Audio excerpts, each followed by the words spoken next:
Okay, so in the last video we had just put in this red tree. I actually forgot another step. We're actually going to duplicate this tree as well. So I'm going to go to drag it down there and command. Oh, make sure I'm on my mask. Hit Command T, and then we're going to do the same thing we keep doing. We're going to Control click or right click, flip horizontally. So now what you can see, we have kind of this a little bit bigger, a little more intense tree. If you want, you could slide them around a little bit to kind of fill that space a little bit better, kind of change things up a little bit. But you just remember that you're trying to keep it symmetrical, so don't go too crazy with it. That looks pretty good. I'm happy with that. But now, as you kind of see on the right here, like we're starting to get it's starting to get a little busy, right? And so the more we do, the more we're going to end up adding more layers, and it just gets kind of wilder and wilder. And so one of the things that we can do is actually start grouping things together and try to keep things labeled and organized. So I'm going to select my two curved tree layers. I can hold down Shift to select both layers, and I'm going to group them. So there's two ways to do it. I can just drag them into a folder down at the bottom, and that's my group. Or I can hit Command G. And I want to actually label these. So I'm going to double click on the word. I'm going to call this curved tree. Right? Label them whatever you want as long as they make sense and it's easy to find. Command G. I'm going to call this one red tree.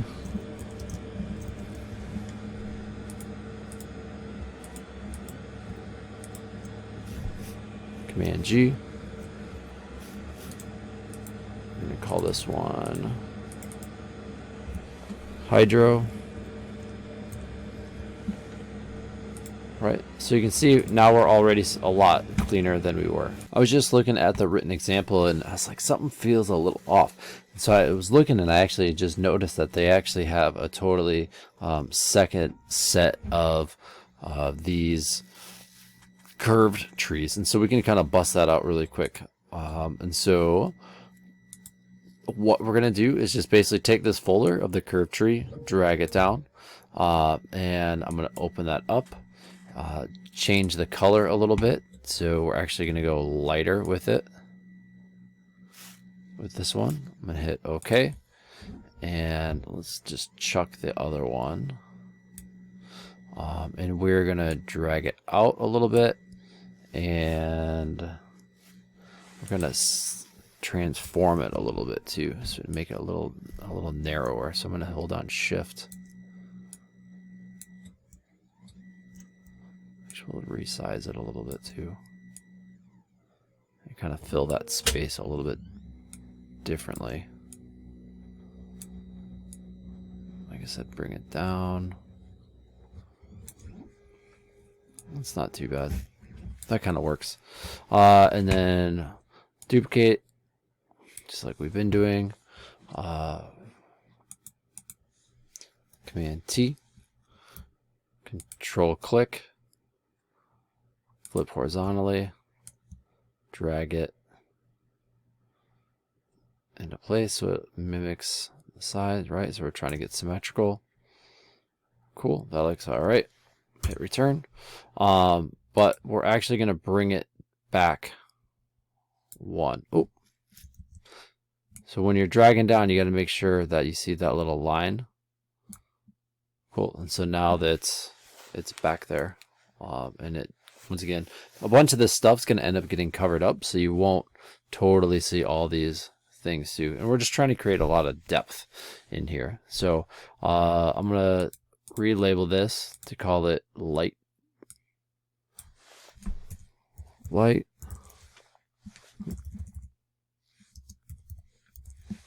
And relabel this one. Oop. Call this one dark. The next step is to open up the next file that we need. So I'm going to go up to Home, open, and I'm going to find my flower sketch, which is right there. Hit open. Boom. There we go. So now we're going to select all, Command A. I'm actually going to do it differently because my computer is being goofy right now. Command C to copy. Go back into my little file here. We're going to hit our Pokemon ball. Solid color. Doesn't matter too much. We're going to go medium darkness for right now-ish. Hit OK. Alt/Option. Click on my mask. I'm going to paste it. Command V. I'm actually going to hit Command T now to transform that flower. And actually, I want it to be pretty small-ish. That's pretty good. And hit return to say, yep, I'm cool with that. And then hit Option. Click on your mask to get out of there. As we've seen 100 times already, it's the opposite of what we want it to look like. So I need to invert. So Command I. So I'd have to hit Command D first to deselect. Now I hit Command I. And so what I see is this flower-ish thing going on there. But it's really hard to see. And so I need to change that color. So I'm going to click on my color and I'm going to pick the lighter tree color. So I can kind of see it, but it still blends in-ish. Okay, hit OK. But I'm actually going to want a bunch of these. So maybe like 6 or 7 or maybe a little bit more. So instead of doing that same step over and over and over again, I'm going to go up to my Move tool. And just like we did in Adobe Illustrator, I can basically just duplicate it really fast by holding down the Option button. So you can see it turns into 2 arrows. So now I can just kind of drag those around. I don't know, that's plenty for right now. But I don't want them to look all exactly the same, so I'm going to transform each one to be a little bit different size.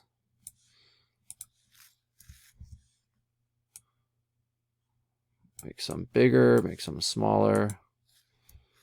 We're kind of trying to make it look randomized.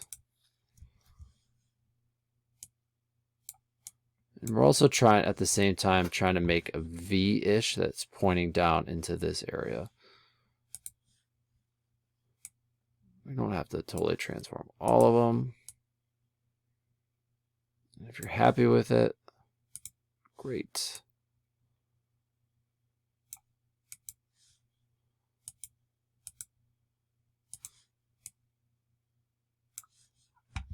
That's fine. So now, once again, I don't want this to stay super messy, so I'm going to hold down Shift on my top layer, hold down Shift, click on the bottom flower layer, and I'm going to group it, or I can just drag it into a folder down there. So Command G to group, and I'm going to relabel and call this Dark Flower. Cool. So we're going to do a pretty similar thing again. And this time we're actually going to make it a light flower. So we're going to click on one of these. I'm actually just going to drag it down to duplicate it. But I'm going to drag it above. And I'm going to change my color to be quite a bit lighter for this one. Hit OK. And then do a similar thing that we did before. You kind of fill in a bunch of them, or make a bunch of them, kind of overlap them, and resize.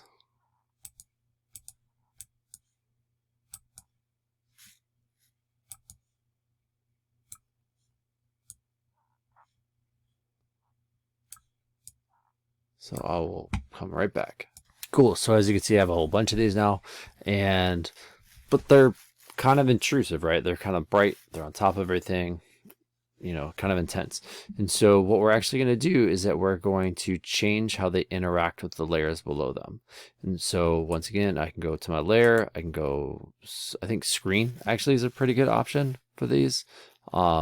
You could do, you know, you kind of play around with stuff a little bit, but I personally think like screen, color dodge is kind of interesting, but I personally think screen is kind of the best. So I could do that individually, one by one, or if I go to the top one, go to the bottom one, I can actually change them all at the same time. So I'm going to go to screen. But they're still pretty intense, so I'm actually going to bring my opacity down as well. So I'm going to go around like 50-ish. Cool. I think that looks a lot better.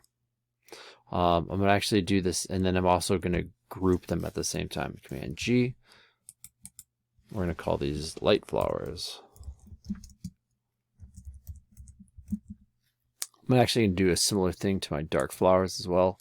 So I'm actually take the top one, go to the bottom one, and I'm going to go to screen. Actually, for this one, I'm going to go to color dodge because I actually like the look of that better because it's a little bit lighter and not as intense. And then bring the opacity of those down just a little bit as well. So they're there, but they're not there at the same time. And then actually, I'm going to take my curved trees, and this time, instead of actually going into my folder, I'm going to actually click on my folders and change those as well. And then what I think I'm going to go with darken on this one. And so the difference is that with doing them individually versus a folder, if I do them individually, they actually overlap with one another. Where if I do that, like overlap with the images that are in the folder, where if I do them as the folder, it won't do individual overlaps, if that kind of makes sense.